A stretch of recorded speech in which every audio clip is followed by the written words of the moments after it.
કેમ્પસમાં નવરાત્રી મહોત્સવની પરવાનગી માંગી છે। સાથે જ શિક્ષણ મંત્રી પર પણ આક્ષેપ કર્યા છે। હેમચંદ્રાચાર્ય નોર્થ ગુજરાત યુનિવર્સિટીમાં NSUIએ યોજેલા ગરબાને લઈને પણ વિવાદ થયો। NHGUના કેમ્પસમાં નવરાત્રીનું આયોજન કરવાની પરમિશન મળ્યા બાદ રદ કરાતા હોબાળો થયો અને આ મામલે પાટણના ધારાસભ્યએ પ્રધાનમંત્રી મોદીને પત્ર લખ્યો છે। રાજકીય દબાણના કારણે કુલપતિએ ગરબાની મંજૂરી રદ કરી હોવાનો આરોપ લગાવ્યો। શિક્ષણ મંત્રીએ ગરબા મહોત્સવ રોક્યો હોવાનો કિરીટ પટેલે સીધો આક્ષેપ કર્યો છે। યુનિવર્સિટી કોઈ કાયદાકીય કાર્યવાહી કરશે તો લડી લેવાની ચીમકી પણ ઉચ્ચારી છે। શિક્ષણ મંત્રીનો યોગ્ય પ્રયાસ એમનો જે પ્રયાસ હતો એ નિંદનીય હતો। આ બાબતે અમે વડાપ્રધાનને પત્ર લખ્યો છે। નવરાત્રિની અંદર ગરબા ગાવાનો અધિકાર છે અને યુનિવર્સિટી ફરિયાદ કરશે, યુનિવર્સિટી કોઈ પણ કાનૂની કાર્યવાહી કરશે તો અમે લડી લેવા માટે તૈયાર છીએ। આવતીકાલથી નવરાત્રીનો ધમધમાટ શરૂ થશે। ખેલૈયાઓ ગરબે ઘૂમવા થનગની રહ્યા છે। જો કે મોડી રાત સુધી ગરબે ઘૂમતા ખેલૈયાઓને પોતાના સ્વાસ્થ્યની પણ સંભાળ રાખવી જરૂરી છે અને એટલે ખેલૈયાઓ માટે અમે લઈને આવ્યા છે સ્વાસ્થ્યની ટિપ્સ। એક્સપર્ટ આપણને ગુરુ મંત્ર આપશે કે ગરબામાં શું ખાવું જોઈએ, શું ન ખાવું જોઈએ, નવરાત્રી દરમિયાન કેટલી ઊંઘ લેવી જરૂરી છે, સ્વાસ્થ્ય સારું રહે તે માટે શું કરવું જોઈએ, તમામ માહિતી ડોક્ટર આપશે। સ્ટેમિનાની જરૂર હોય છે ડેફિનેટલી, પણ એના માટે પણ ગાઈડલાઇન્સ છે કે શું કરવું જોઈએ।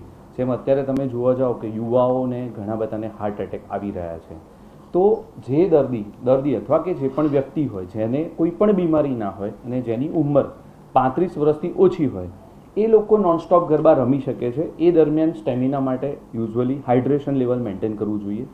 દર કલાકે કેવું આપણે 200 થી 300 ml પાણી પીવું જ ખૂબ જ જરૂરી છે કે પાણીનો બ્રેક તો લેવો જરૂરી છે। એની સાથે જે પણ તમે સાંજે ખાઓ છો એ લાઇટ ખાવાનું રાખો, જેમ કે ખીચડી છે કે પ્રોટીનવાળો ખોરાક જેમ કે સ્પ્રાઉટ્સ છે। એ દરમિયાન તમે વધારે તીખું ને તળેલું ખાવાનું એવોઇડ કરો। મુખ્ય મંત્ર એક જ છે કે હેલ્ધી રહો, પ્રોપર પૂરતી ઊંઘ રાખો અને જે દર્દીને ડાયાબિટીસ, બ્લડ પ્રેશર કે હાર્ટના પ્રોબ્લેમ હોય એ લોકોએ વચ્ચે 20 કે 30 મિનિટના ગરબા પછી 5 મિનિટ કે 10 મિનિટનો બ્રેક લીધા પછી જ ગરબા રમવા જોઈએ। ખાસ કરીને મારો એક જ ઓપિનિયન છે કે 35 વર્ષથી ઉપરના અને જેને બીમારીઓ છે એ લોકો બ્રેક રાખે, પૂરતું હાઇડ્રેશન રાખે અને જે લોકોને બહુ મોડી રાત્રે ગરબા ગાવાનો શોખ હોય તો બપોરે 1 કલાક કે 2 કલાકની પૂરતી ઊંઘ લેવી ખૂબ જ જરૂરી છે। ક્વેશ્ચન છે કે નવરાત્રી દરમિયાન ડેફિનેટલી ઉજાગરા થાય છે। એક તો હું જેમ મારી પોતાની જાતે કરું કે ડૉક્ટર તરીકે મારું વર્કિંગ સ્ટાઇલ 9 થી સાંજના 9, 8, 9 વાગ્યા સુધીની છે। હવે સમજો કે હું જ આ સાથે વર્કિંગ સાથે જો મારે ગરબા રમવા છે અને હું રોજ 2 અને 3 વાગ્યાના ઉજાગરા કરીશ તો એ મારા સ્વાસ્થ્ય પર બહુ જ માઠી અસર કરશે। કોઈ પણ હ્યુમનને કોઈ પણને મિનિમમ 8 કલાક 7 થી 8 કલાકની ઊંઘ લેવી ખૂબ જ એના સ્વાસ્થ્ય માટે જરૂરી છે। જો મને ગરબા મોડી રાત સુધી રમવા હોય તો મારે બપોરે 2 થી 2 કલાક આરામ કરવો જ જરૂરી છે અને એ આરામ કરવા સાથે ખાસ ઇમ્પોર્ટન્ટ એ વસ્તુ છે કે દિવસ દરમિયાન તમે થોડા સ્વસ્થ રહેવા માટે ખાસ મેં કીધું એ જ કે 2 કલાકની એક સનાની ઊંઘ લેવી જરૂરી છે। સો જે પણ છે એને એટલું જ કહીશ મેસેજ કે દિવસનું 6 થી 8 કલાક મિનિમમ ઊંઘ જરૂરી છે સારા સ્વાસ્થ્ય માટે। ખાસ કરીને ડાયાબિટીસ, બ્લડ પ્રેશર અને થાઇરોઇડના દર્દીને ખાસ અને જેની ઉંમર 35 થી વધારે છે એ લોકોને ખાસ સૂચના કે દિવસની 6 થી 8 કલાક ઊંઘ ખૂબ જ જરૂરી છે આખા નવરાત્રી દરમિયાન। એ હૃદય રોગ થવાનું કારણ એવું જરૂરી નથી કે ભાઈ આ જ ફેક્ટરના કારણે હૃદય રોગ થાય છે। જેમ કે ઉંમર વધારે છે, દર્દીને ખૂબ જ ખરાબ ખાવાની જેમ કે તળેલું તીખું ખાવાની છે, સિડેન્ટરી લાઇફસ્ટાઇલ છે કે જેની વર્કિંગ પેટર્ન આખો દિવસ ખુરશીમાં બેસીને જ કામ કરવાનું છે, જેના મમ્મી પપ્પાને જેમ કે ફેમિલી હિસ્ટ્રી કહીએ કે જેને ફેમિલી હિસ્ટ્રી હાઇપરટેન્શન કે હાર્ટ ડિસીઝની હોય, આ બધા જ દર્દીઓએ ખાસ કરીને જે મેં કીધું એ જ રીતે કે પૂરતી ઊંઘ, સ્ક્રીન ટાઈમ ઓછો, હેલ્ધી ખાવા પીવાનું અને દિવસમાં જેટલું બને એટલું પ્રોપર આખા દિવસમાં 6 થી 8 કલાક ઊંઘ, આ ફેક્ટર ખૂબ જ જરૂરી છે। એની સાથે સારો ખોરાક ખાવો જરૂરી છે। એવા દર્દીઓને ખાસ કરીને કે જેને ફેમિલી હિસ્ટ્રી પોઝિટિવ હોય, જેને સ્મોકિંગ કે આલ્કોહોલ જેવી બેડ હેબિટ્સ હોય, એ બધા દર્દીઓને ખાસ કરીને હૃદય રોગ કે હૃદયનો હુમલો આવવાની વધારે શક્યતા છે। જે દર્દીને વ્યસન નથી, હેલ્ધી લાઇફસ્ટાઇલ જીવે છે, જેની ઉંમર ઓછી છે, એ દર્દીઓને હૃદય રોગ થવાની શક્યતા ખૂબ જ ઓછી હોય છે। અમદાવાદમાં નવરાત્રિમાં વિધર્મીઓને પ્રવેશ ન આપવા હિન્દુ સંગઠનોએ અપીલ કરી છે. માની આરાધનાના ઉત્સવમાં લવ જેહાદની ઘટનાઓ રોકવા બજરંગ દળ અને વીએચપીએ ગરબા આયોજકોને અપીલ કરી છે.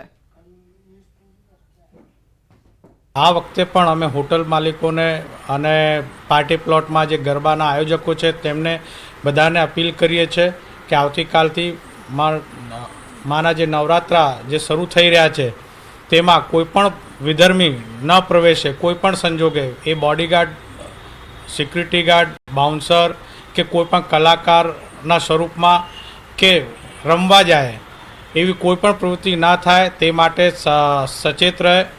પ્રવેશ આપવા માટે આઈ કાર્ડ ચેક કરે, આધાર કાર્ડ ચેક કરે, જેથી વિધર્મીઓ અંદર ના પ્રવેશી શકે અને હિન્દુ બેન દીકરીઓને લવ જેહાદનો શિકાર ના બનાવી શકે. ત્યાં બજરંગ દળના જે કાર્યકર્તાઓ છે, દુર્ગા વાહિનીની જે બહેનો છે તે પણ સ્વયં જશે અને તિલક કરીને લોકોનો પ્રવેશ કરાવશે અને આઈ કાર્ડ ચેક કરશે. અને જ્યાં પણ કોઈ પણ શંકાસ્પદ વિધર્મી દેખાશે તો તેને પોલીસને સોંપવામાં આવશે.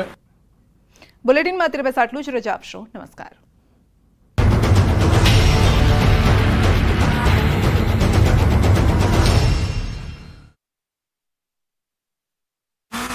$786 ક્યુસેક પાણી છોડવામાં આવ્યું હતું.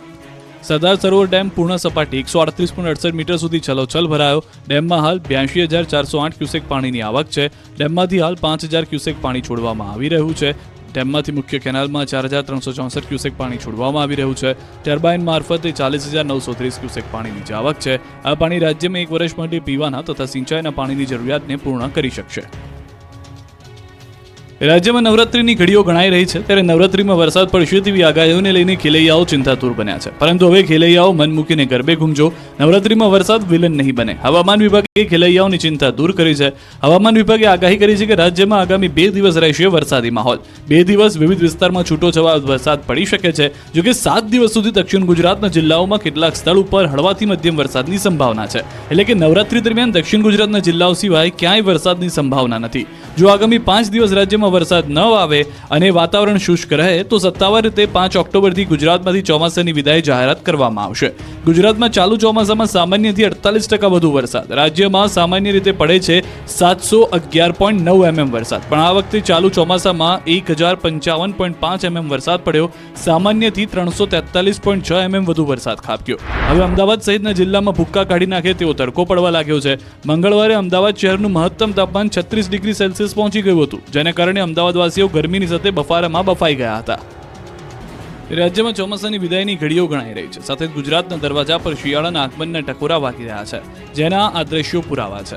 પાવાગઢમાં વહેલી સવારે ધુમ્મસની ચાદર છવાઈ ગઈ હતી. વહેલી સવારમાં પાવાગઢમાં ગાઢ ધુમ્મસ છવાતા પાવાગઢનો ડુંગર ધુમ્મસમાં ગાયબ થઈ ગયો.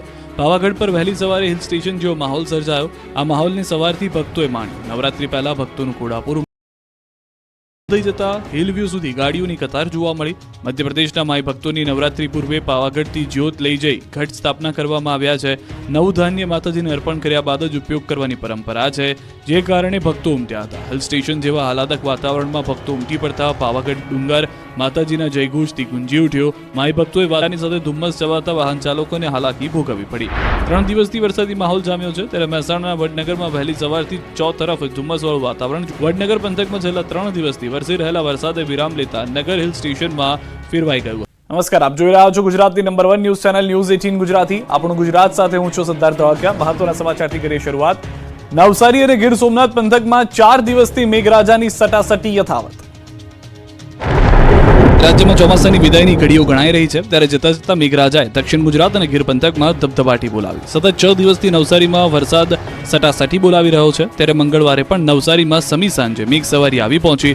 નવસારી શહેરમાં છેલ્લા અડધો કલાકથી ધોધમાર વરસાદે ભારે વરસાદને કારણે નવસારી શહેરના કુંભારવાડ વિસ્તારમાં પાણી કરી કાઢ્યું. મુખ્ય માર્ગ પર પાણી ભરાવાને કારણે અનેક રાહદારીઓ, વિદ્યાર્થીઓ અને દુકાનદારો પરેશાન થયા.